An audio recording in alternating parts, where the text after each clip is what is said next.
2018 has been another great year for video games, and now we have so much more to look forward to in 2019. Now that we are slowly getting a taste of what 2019 is providing for us this year, how about we go back to 2018 and reflect over what games were great? And that is why I'm going to be giving you guys my top 10 video games of 2018. So before we start off this video, a few disclaimers here that some of you may not be happy with, but I'm sorry, I'm not that kind of gamer. You will not be seeing any God of War or Red Dead Redemption 2 unfortunately, since they are not the types of games that I typically play. However, you will probably be surprised with a lot of titles that you didn't actually know were released last year. And due to the fact that I don't get to play a lot of brand new video games, I will be covering games that have technically released in 2017, but I have definitely played in the previous year. But don't worry guys, the premise of this video is going to be focusing on the games that did come out in 2018. However, I do have some honourable mentions that I would like to share, and I highly recommend that you guys go ahead and check out these games as well. So the video games that didn't make it to the top 10 list are Pokemon Let's Go Pikachu and Let's Go Eevee, Star Ocean: The Last Hope 4K and Full HD Remaster, Ni no Kuni 2 Revenant Kingdom,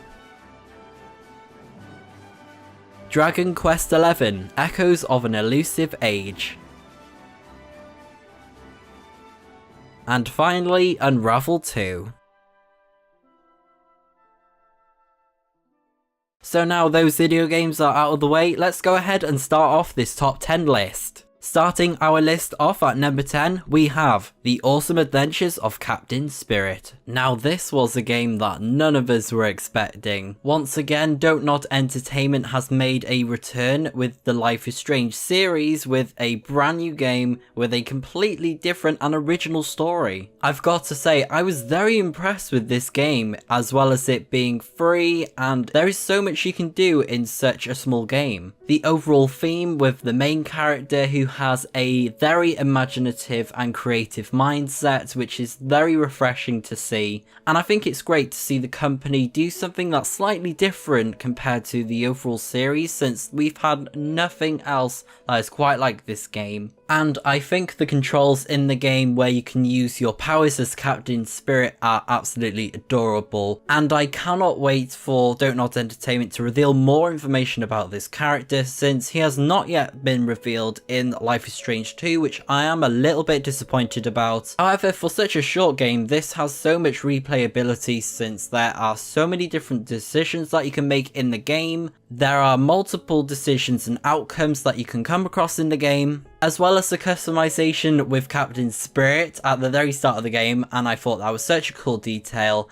and it worked very well into giving us a little bit of a glimpse into what Life is Strange 2 was going to be all about. One of the integral things about Life is Strange is the music that they include in their soundtracks, and without a doubt, this is no exception. I think the music of Captain Spirit captures the overall theme very well, and I really liked the first track that kicked off the game, and I believe it's from Sufjan Stevens, and it's called Death with Dignity, one of my favourite tracks from that game for sure. I hope that Square Enix and Don't Nod Entertainment continue to impress us with the selections for their soundtracks in the series. And this game is absolutely 100% free, which is the cherry on top of the cake. It's definitely worth checking out.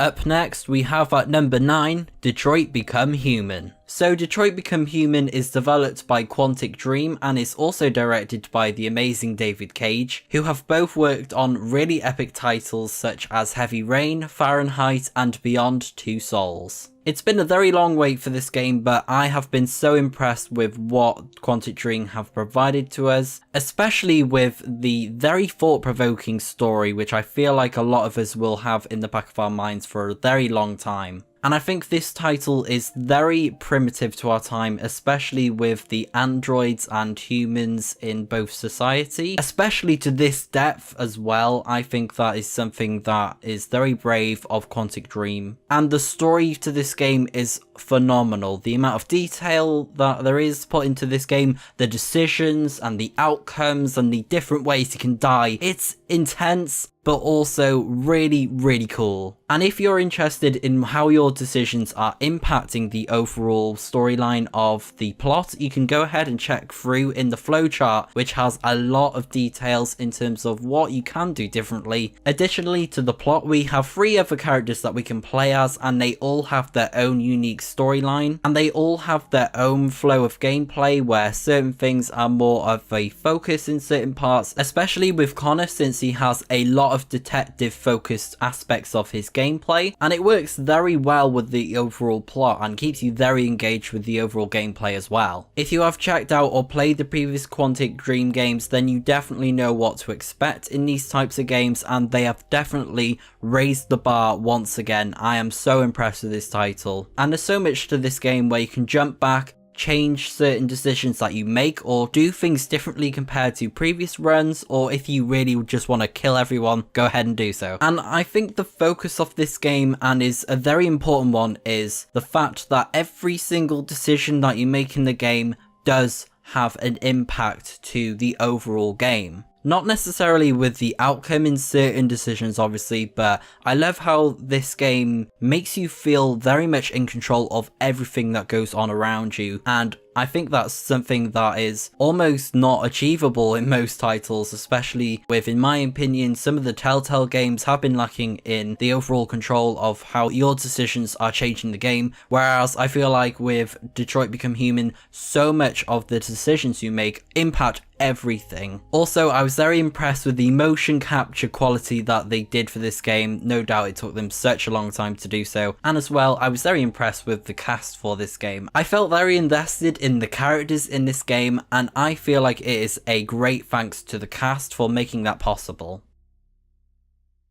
At number 8, we have Soul Calibur 6. Again, we have been waiting for this game for a very long time, and I am very impressed with what the company has brought to Soul Calibur 6. The change in the story was something that I was completely surprised about, and I think that has actually worked in their favour, since in this game it is a retelling of what happens between Soul Calibur 2 and Soul Calibur 3, so that we are shown a new timeline in a way, or a reimagining of those previous games. And related to the story is the Soul Chronicles mode, and this was again something I was very impressed with, since we are given a story mode where it's the main overall plot of the game, and we also get the choice to play individual character stories. This was something that has been shown off in Soul Calibur 4, I believe. However, I also liked how Soul Calibur 5 did their storytelling apart from the protagonist, and I feel like they brought both of those ways of telling the story of the game in such a beautiful package.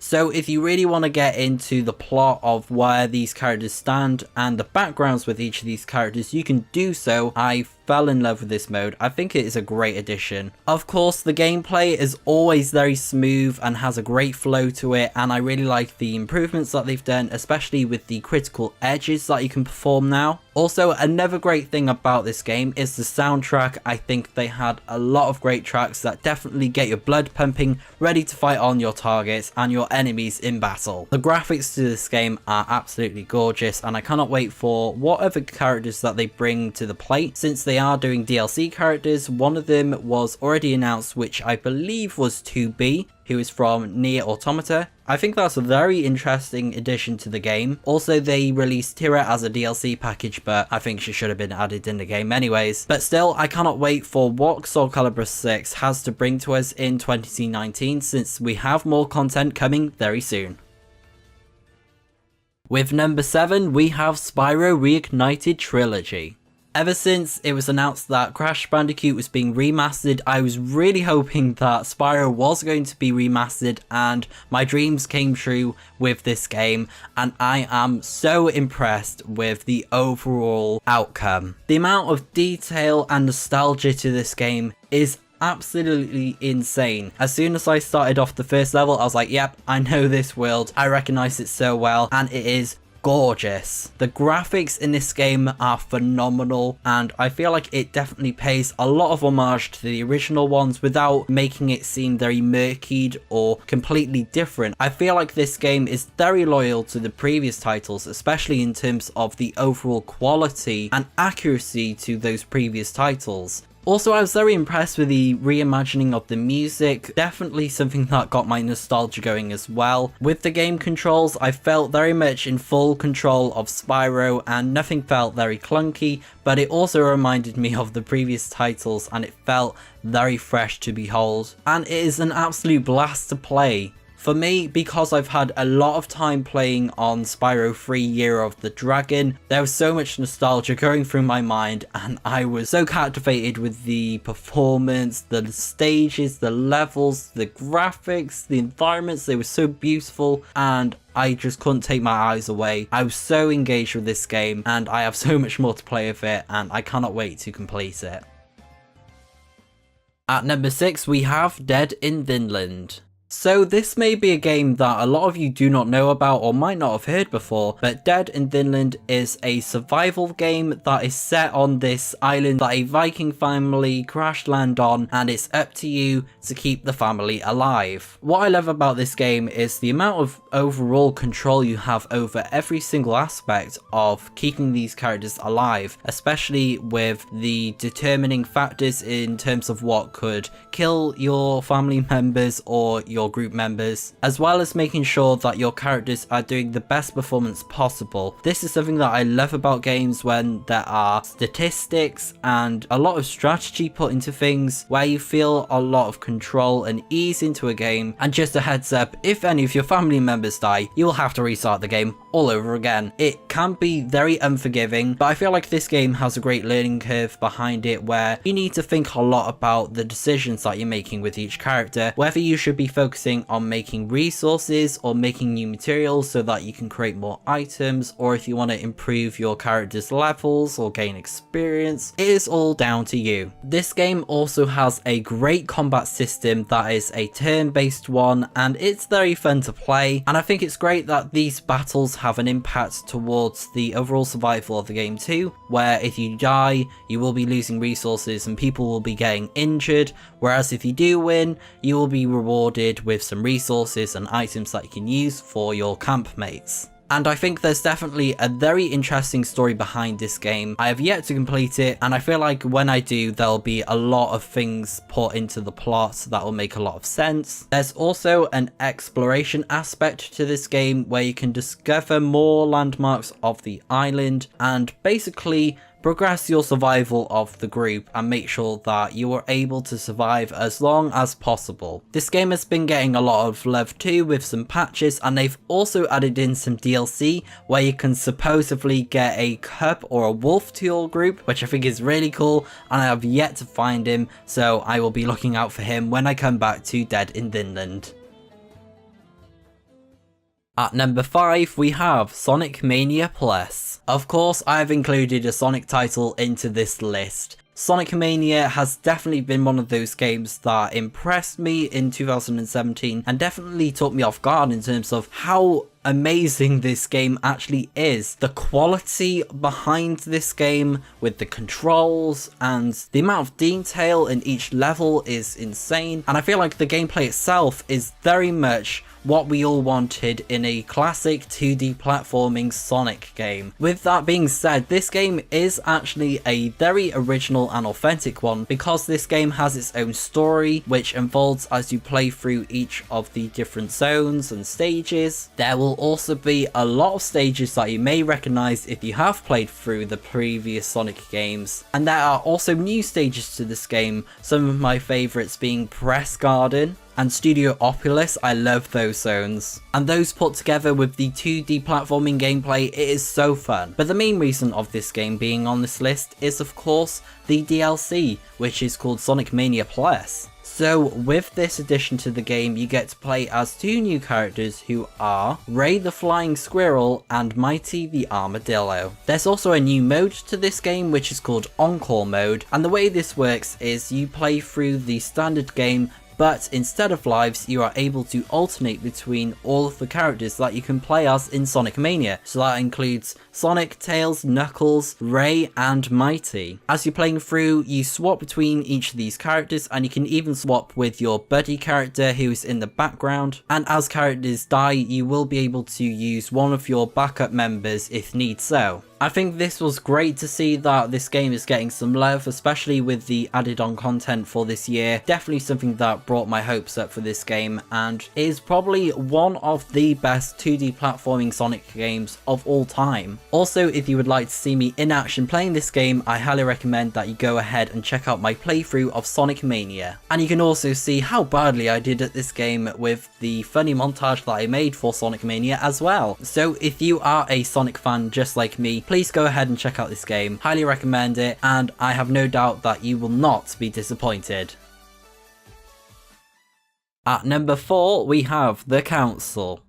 So you're probably wondering by the game, what type of game is this? And especially with the overall aesthetic, it is a very odd one at that. So The Council is an episodic, choice-driven story game, and it also has a very heavy amount of RPG elements in it too. For example, when you shortly start off the game, you are able to choose between 3 different classes that you can use in the game. You have Diplomat, Detective, and Occultist. Also, each of these classes have skills that are aligned to them, and depending on what class you choose, the skills that surround that class will be a lot more easier to level up, and straight away you'll be able to use them when you start off the game. These skills can be used to find items, unlock new choices that you can make in the game, and you can also use them to exploit other characters, since everyone has a skill that they're all weak to or they are immune to. This is a very interesting mechanic to the game, since it has a great impact to the overall end of your playthrough as well as the end of each episode. There is a lot of layers that you can cover with the skills. What I love about The Council is that when you take your time and you explore the areas, you will be rewarded greatly, which will help increase your level, and you can even find some juicy bit of information and details that you wouldn't find otherwise. The Council also has a very intriguing story that I definitely felt very invested in, and it definitely takes a huge plot twist towards the end of the game, and I highly recommend that you check it out. And if you get that far,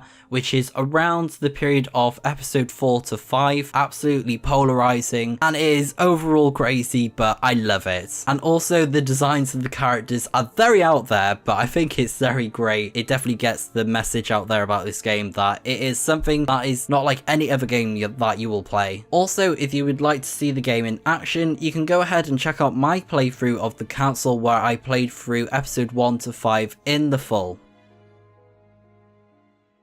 At number 3, we have Fire Emblem Warriors. So I know this game didn't come out in 2018, but this was something that I had no exceptions about. I had to include it in this list. I invested myself into a Nintendo Switch, and one of the first games that I got was Fire Emblem Warriors, since I fell in love with Hyrule Warriors, which was on the Wii U. And when it was announced that Fire Emblem Warriors was in the mix, I was so interested in this game, and I am so glad I did, because this game definitely got me addicted. Also, just a quick background about the Warrior games is that these games are based off the Dynasty Warriors games, but they are all set in their own series. So for example, Hyrule Warriors is focusing on the Legend of Zelda series, whereas with Fire Emblem Warriors, this is focusing on, of course, the Fire Emblem series. And I knew nothing about the Fire Emblem series in terms of the games. I have never played any of them, and I recognize some of the characters that are in Super Smash Bros, of course. And I feel like with this game, it gave me a good brief of where each character stands in the different series of Fire Emblem games, since they all collide into one title, which is of course this game. And I think that was very cool to see characters from different games such as Fire Emblem Fates, Fire Emblem Awakening, and of course the first Fire Emblem game ever. I think it was very cool to see them all collide into one story. Also, you do get to start off this game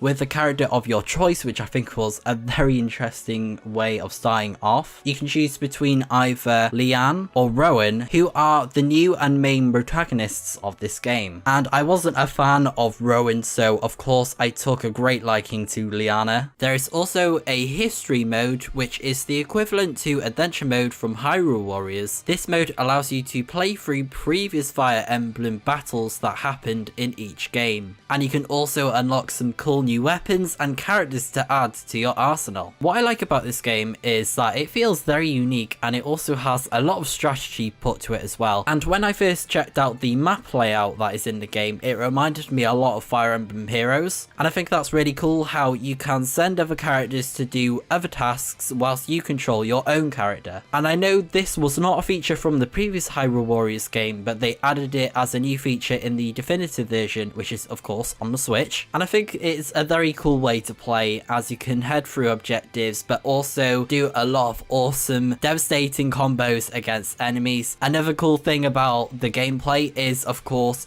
teaming up with other characters. So the way this works is it is very much similar to the pair up system that is from previous Fire Emblem games, where one character pairs up with another. As long as these characters are in the front barracks and not as green support characters, as long as they are blue, they are both controllable and you can switch between each one whilst you're paired up. You can also do some really cool special moves with another character, which is called a dual special, which is basically a special attack but with another character. So not only do they look awesome, they are very powerful. And again, this is something that is very cool about Fire Emblem Warriors, is how you can just look really cool at doing something whilst also devastating the battlefield, as well as the awakening mode where you can basically unlock every single combos and attacks for your character, even if you don't have them unlocked. And I think the variety of characters that you can play as, including the characters that are unlockable, I think there's a very cool selection to choose from. And with the DLC, of course, you get more options so that there are more unique fighting styles. So if you want to sink a lot of hours into a game and feel very rewarded whilst doing so, I highly recommend that you check out this game. And if you were a fan of Hyrule Warriors, you'll probably like this too. The runner-up for this video is Slay the Spire at number 2. So as you can tell, this is not a game that was released in 2018. However, this has had a lot of support and improvements over 2018. Since this game was added onto the Steam library since November 2017, very close to 2018, there has been a lot of patches and improvements to Slay the Spire. One of them being that they included a new playable character, which is a mage-like robot, which I think is a very cool way to change things up. I'm not sure if they included it this year, but there is a rogue type character called the Silent, a very cool playable character. And of course you have the main protagonist, who is called the Ironclad. So the main aspect of Slay the Spire is you get to play as one of the playable characters, and you can also unlock some of them as you play through the game. Your objective is to climb the tower, or in this case the spire, as you are dungeon crawling through the different levels of the tower. And as you go through, of course, things are going to be getting a lot more harder as you progress. So you'll have events happen where you can increase your stats or improve your arsenal, as well as generally progressing through the game. Of course, this game has its own battle mechanics and its way of coming across monsters, since this is a dungeon crawler. However, this has a very different play on things, since you actually have a turn-based combat system with playing cards. So with that, you can use these cards that you start off with in a deck, and you can customize this deck as you play through the game. However, when you have the deck, you cannot change or manipulate it until you activate certain events. And you can also buy new cards from merchants, or you can even trigger events which will allow certain things to happen to your deck or to your actual character that you're playing as. And of course, as you defeat more enemies, you get to acquire more cards that will make your deck a lot more stronger, and you will also get rarer ones depending on if you take down boss enemies in different floors. And when you get to the highest level of each floor, you will come across a boss of that floor, and once you defeat that boss, you will be able to progress to the next level. Something else that I really like about this game myself personally is the art style. At first, a lot of people were not too keen on this style of game, but I think people are slowly starting to allow it to grow on them. And for me, as soon as I saw the art style, I just felt very drawn to it, and especially with the card designs, I think they are very well done. And to see the progression of the game, adding in new cards, adding in the designs for the game and improving designs as the game has been in early access and building up on new patches for the game and whatnot, it is very cool to see this progress of this game. And of course with the gameplay, I am very much enthralled when I'm playing through this game. There is also a daily climb where there are randomized conditions to progress through the spire, and there are aspects that may be in your favor or against your favor. However, if you're not really into the competitiveness and you just want to change certain things a tiny bit, you can do so in a new mode that was added very recently, where you can change things such as character class cards are non-existent, where you can use any type of card you want regardless of whichever character you're playing as. Anything of the sort, you can change it and you can manipulate it, and I cannot wait for the final release of Slay the Spire. It's going to be awesome.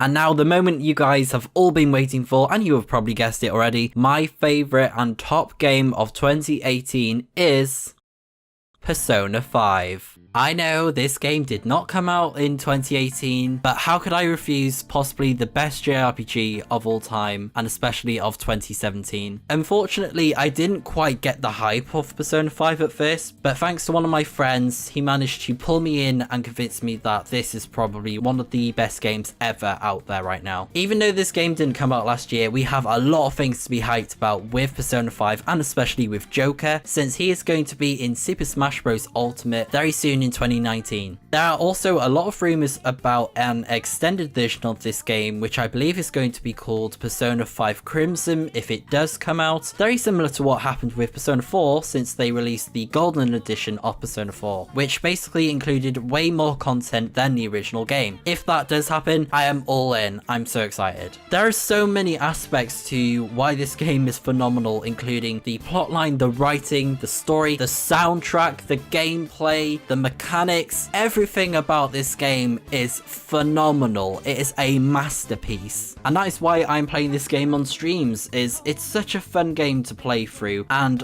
I feel like straight away this game gets you really enthralled in the story and you feel very engaged with it, since you can pretty much control all aspects of the gameplay. Day by day, this may feel like a life simulation game, but there is so much more to this game, since there is a very highly detailed turn-based combat system, just like in the previous Persona games. The story for this game is very highly detailed, and there are so many hours worth of it too, and you can basically do whatever the heck you want in Tokyo, Japan, which I think is awesome. Such an awesome setting for this game. And one of the huge things about this game is the characters. There are so many unique characters in this game, especially with the main characters of the Phantom Thieves, and of course my favorite character being Yusuke, also known as Fox, because he is a very fancy dude. And I bet if you have not played this game before, you will be very surprised in terms of what this game provides. It does have a bit of a slow start, but as that kicks up, you will realize why this game is so beloved by so many fans out there.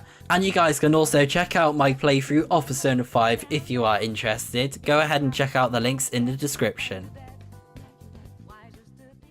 So guys, those are the top 10 games of 2018. What did you think of this list? Please let me know in the comments down below. I apologize for the length of the video. I just wanted to get all of my passion out there for each of these games because they deserve so much praise and so much love. So go and check out all of these games that I mentioned in this list. Also, let me know in the comments down below what you guys think on each of these games. Which one is your favorite? Which game did I not mention that is one of your favorites? Please let me know. But thank you so much for watching, guys. I look forward to seeing you back on the channel in the future. So until then, guys, I will see you in the next video of whatever I make next. See ya!